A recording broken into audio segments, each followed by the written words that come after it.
Several crucial states have yet to be called 24 hours after polls closed there. With the next president still undecided, the Trump campaign files suit in several states to stop the count. Plus, a changing landscape, what a Democratic majority and leadership around our county may mean going forward. ABC 10 News at 6 starts now. The 2020 presidential election is still up in the air, with President Trump filing lawsuits in 3 states. Early and mail-in ballots helped the upper Midwest to be called for Joe Biden in Michigan and Wisconsin. Crucial battlegrounds, Pennsylvania, North Carolina, and Georgia are yet to be called. Our ABC 10 News anchor Derek Stahl joins us from the Live Center with a look at the electoral map tonight. Derek. Well, we're expecting to get some more vote totals from 2 key states. The first being Arizona. Any moment now, 6 o'clock, we're expecting to get more vote totals out of Arizona, particularly out of Maricopa County. Right now, Joe Biden is leading by about 92,000 votes.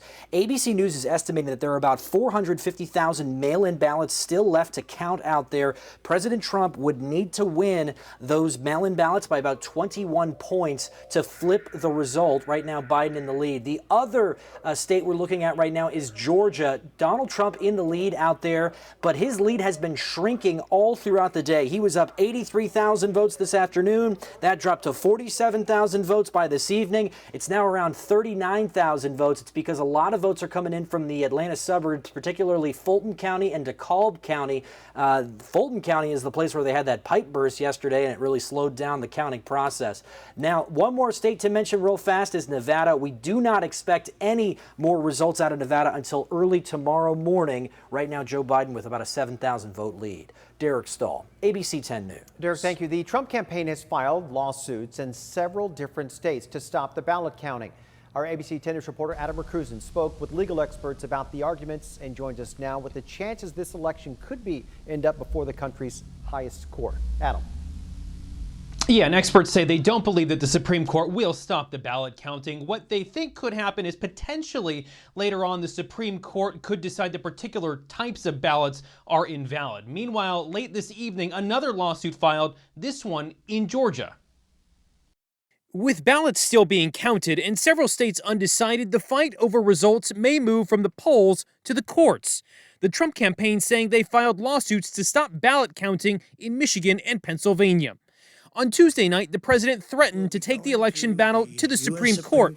A day later, his campaign following through on that statement. Bernadette Myler is a constitutional law expert and professor of law at Stanford Law School. I think a lot of people hope the election would be more decisive so that it wouldn't come to this, but I think it's been on the horizon for a while. In Michigan, the Trump campaign saying they filed a lawsuit to stop ballot counting there, claiming the campaign hasn't been given meaningful access to some counting locations. The same arguments being made in Pennsylvania. The Trump campaign is also looking to intervene in a case regarding the state's mail-in ballot deadline. The case has actually gone before the Supreme Court twice, once when it was 4-4 and once when Barrett had just gotten onto the court. And in both cases, the court declined to stop the procedure of allowing for ballots to come for 3 days after Election Day. Now, they did sort of leave open the possibility that they might intervene later on. Can you remember a time since 2000 where there has been this big of a legal fight over a presidential election? No, there hasn't been. There hasn't been, absolutely.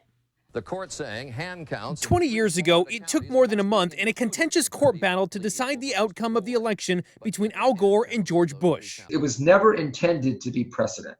But because I guess it took place in such a conspicuous way, people will lean on that, especially if we're in a situation where there are going to be, legal challenges. Craig Barkis is a professor of law at the University of San Diego.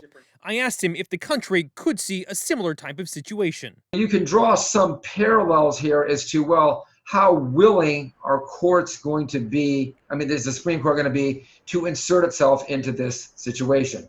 Most obvious example is Pennsylvania. So will that actually happen? Experts say without facts of wrongdoing or any type of evidence, the justices have signaled in previous rulings that they prefer not to weigh in on those cases. Meanwhile, today, just as he said last night, Joe Biden saying that every vote needs to be counted. Clearly, every American wants this to be over, wants a result. In these lawsuits, how fast can we expect courts to make a decision, and how long can the lawsuits be filed? Well, the experts tell me that in the lower courts, you're going to see these decisions or these court cases come up either the same day or the very next day. As for how long they have to file them, well, that could go on for at least a little bit of time now. So that could go on into the December time. The campaigns have that time to challenge. They also have the time to appoint electors. So that happens in early December. That's kind of your first range of deadlines right there. Also, that time in January when a new president has to start a new term, or the president has to start a new term, that's your ultimate deadline right there. We all need patience. Adam, thank you. Looking at the race for San Diego mayor, Assemblymember Todd Gloria currently leads Councilmember Barbara Bree by about 60,000 votes, but there are still hundreds of thousands of votes to process. No winner has been declared at this hour. ABC 10 News caught up with both candidates today. Speaking outside his campaign headquarters, Gloria described his goals for his first 60 days in office if elected. We're going to find ourselves in an unprecedented time, dealing with a public health pandemic, an economic recession, a host of crises all at once. And so my first focus is going to be on assembling the best team of professionals that I can find to help me govern this city, an administration that's as diverse as the city we're seeking to lead, and to make sure that we're collaborating with the city council so that we're not at odds. And Bree declined an interview today, but her team did send us a statement saying, "We know from our experience in the primary when we were way behind on election night that it's not over until it's over, and there are still a lot of ballots to count, so I will reserve judgment while the remaining ballots are counted." And regardless of who wins, a Democrat will lead San Diego, and with a Democrat majority city council and a Democrat majority on the county board of supervisors possibly, we will take a deeper look at that shift in San Diego County politics coming up. Republican Darrell Issa spoke at his Vista campaign headquarters just a few hours ago, expressing confidence with his current lead over opponent Amar Campa in the race for the 50th congressional district. Votes are still being counted in this race, but current numbers do show him with 52% of the vote. Campa is trailing at 47%. Our ABC 10 reporter Jennifer Kastner explains what's next. In Issa's press conference, he said he looks forward to serving the people of this nation, state, and district. Standing outside his Vista headquarters Wednesday, Republican Darrell Issa told reporters he's comfortable he'll stay ahead of his opponent, Democrat Amar Campa, in the run for a seat in California's 50th congressional district. Statistically impossible for him to win. With probably 60,000 votes left to come in, he'd need 22 or more percent.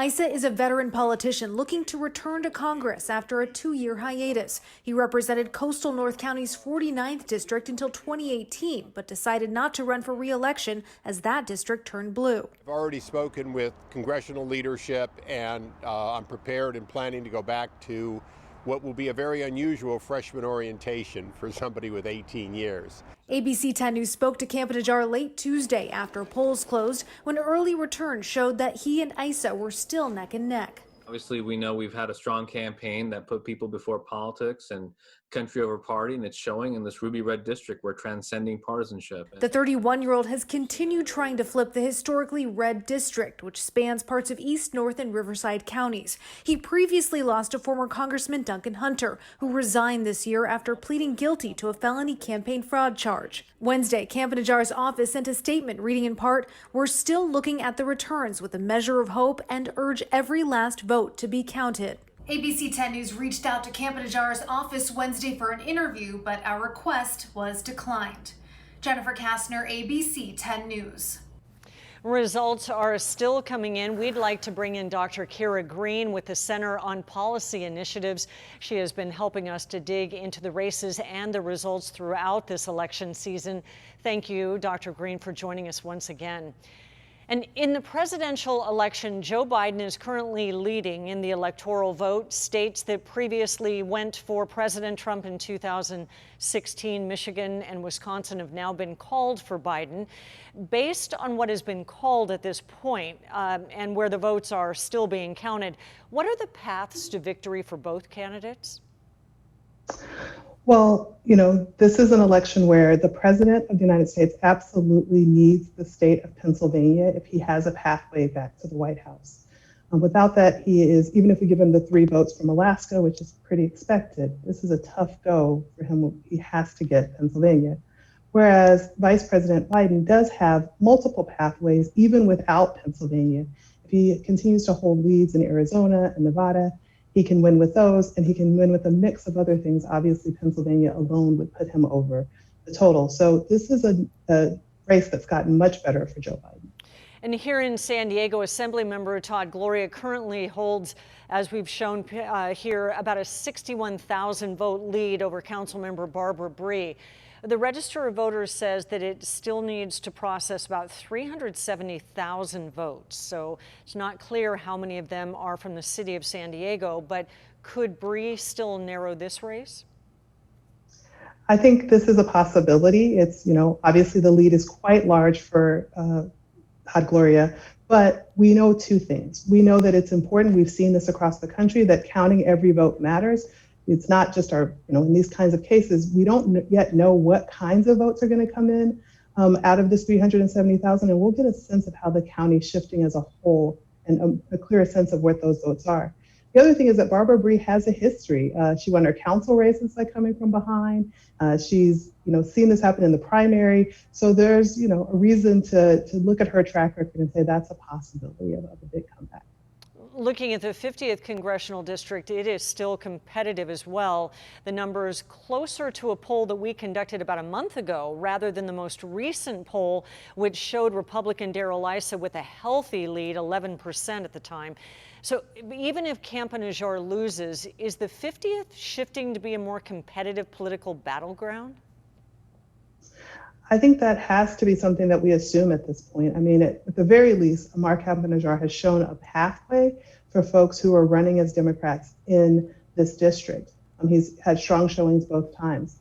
I will say, though, one of the things we should be careful of is that, obviously Duncan Hunter was a candidate on the edge, and Darrell Issa has represented this region many times, but in his last seat, he was somewhat unpopular towards the end. So there is a question about, there's an opening, but it is still competitive. And if we would like to see, in the future, we'd have to see what happens when you put 2 really strong candidates in this space. Right. Thank you for your help and expertise on all of these issues, Dr. Kara Green. We appreciate it. For more results and the latest updates as they come in, be sure to head to 10news.com and check out our Election 2020 section.